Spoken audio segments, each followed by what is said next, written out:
First off, we have our headliner, which is Sea of Thieves, coming to the Xbox One and to the PC. Exotic islands, hidden treasures, riddles, battles, and shanties, the essential pirate experience. Sea of Thieves is a new type of multiplayer game that delivers all you need to live the free-roaming pirate life. Whether adventuring as a group or sailing solo, you'll encounter other crews, but will they be friends or foes, and how will you respond? Reputation is everything. Become a pirate legend. There are countless ways to make your mark on Sea of Thieves' stunning world. The more voyages and adventures you see through to the end, the greater your reputation becomes, and the more opportunities unfold before you. A world of encounters awaits.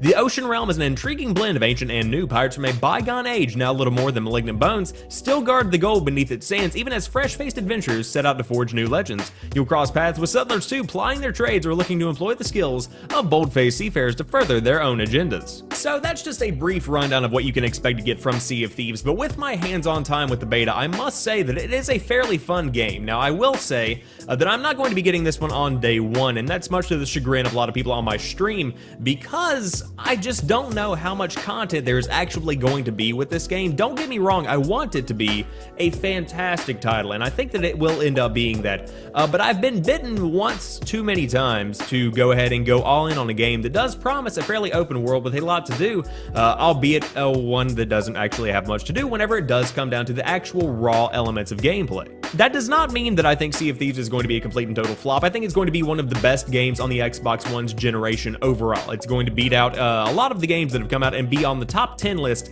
of many outlets, I would say. But as for this week, I'm not going to be picking up Sea of Thieves. However, the game is fantastic. If you want to go ahead and go all in on a fantastic pirate experience, one that I would say is probably one of the best pirate experiences we have ever had, then you can check out Sea of Thieves on the Xbox One and to the PC this week. Next up, we've got Attack on Titan 2 coming to the PlayStation 4, the Xbox One, the Nintendo Switch, and the PC. Abandon all fear. Attack on Titan 2 is the gripping sequel to the action game based on the worldwide hit anime series Attack on Titan. Experience the immense story of the anime alongside Friend and his companions as they fight to save humanity from the threat of the deadly human-devouring titans. Try your hand in operating the omnidirectional mobility gear, maneuvering and flying through the sky to counter the titans, and feel the thrill and satisfaction of battling giant opponents. Now, this game is one that I probably won't play. However, I did watch a good bit of gameplay from the original Attack on Titan, and Attack on Titan 2 looks to build on the foundation that game did lay down, and add a couple of new bells and whistles, I would say. Now, again, I'm not going to be playing this one. Don't expect me to follow up on how this game ended up performing, because quite honestly, I have no interest in it. I'm not an anime dude. You know, I respect the ones that are out there that really do grind that anime hard you with your Crunchyroll subscriptions, but for me, this one just simply isn't that appealing, and so I think I'm going to give it a pass. However, the game looks pretty good as far as a gameplay perspective goes, so if you are a fan of Attack on Titan, you may want to check out this one whenever it does hit a store shelf near you this week, and I would recommend getting it digitally, and also I don't believe it's available in English. Things to note here, people, things to note. Next up, we have Assassin's Creed Rogue Remastered coming to the PlayStation 4, the Xbox One, and the PC. 18th century North America amidst the chaos and violence of the French and Indian War, Shay Patrick Cormac, a fearless young member of the Brotherhood of Assassins, undergoes a dark transformation that will forever shape the future of American colonies. After a dangerous mission gone tragically wrong, Shay turns his back on the assassins who, in response, attempt to end his life. Cast aside by those he once called brothers, Shay sets out on a mission to wipe out all who turned against him and to ultimately become the most feared assassin hunter in history. In Assassin's Creed Rogue Remastered, you'll experience the slow transformation from assassin to assassin hunter. Follow your own creed and set off on an extraordinary adventure through New York City, the Wild River Valley, and far away to the icy cold waters of the North Atlantic in pursuit of your ultimate goal: bring down the assassins for good. Now, this game is one that I've been wanting for a very long time, because Assassin's Creed Rogue came out alongside Assassin's Creed Unity, and we all know how Assassin's Creed Unity went. It didn't go anywhere. People simply didn't enjoy it, and so this should have been the Assassin's Creed for that year. To see it getting a remaster is somewhat of me getting justice for the game that should have been the headliner for that year. But with that being said, the story in this game is fantastic. It is one that is much more interesting than a lot of the other stories that have been told in the Assassin's Creed franchise.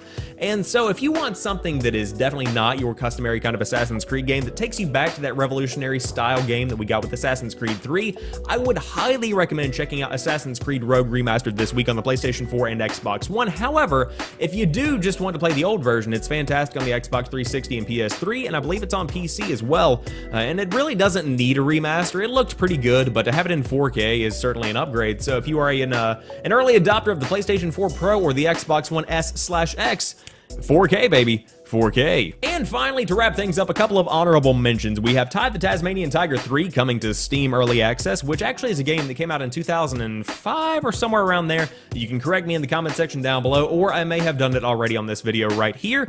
And on top of that, you also have Titan's Quest coming to the PlayStation 4, the Xbox One, and the PC, and Shantae and the Pirate's Curse is making its way to the Nintendo Switch, where it will be, as I always say, right at home. So I hope you guys have enjoyed this episode of The Drop. If you did, drop me a like down below, and in the comment section down below, let me know what you think about the games coming out this week. Does anything strike your fancy? Are you going to be picking anything up? Let me know in the comment section down below, and if you happen to be new to the channel, I do upload new stuff throughout the week, and I'm live streaming on twitch.tv/TheSamuelAdams throughout the week, so you can check that out at your whim. And on top of that, I hope you guys have a fantastic rest of the week. I'll talk to you soon, and thanks for watching the video. Peace.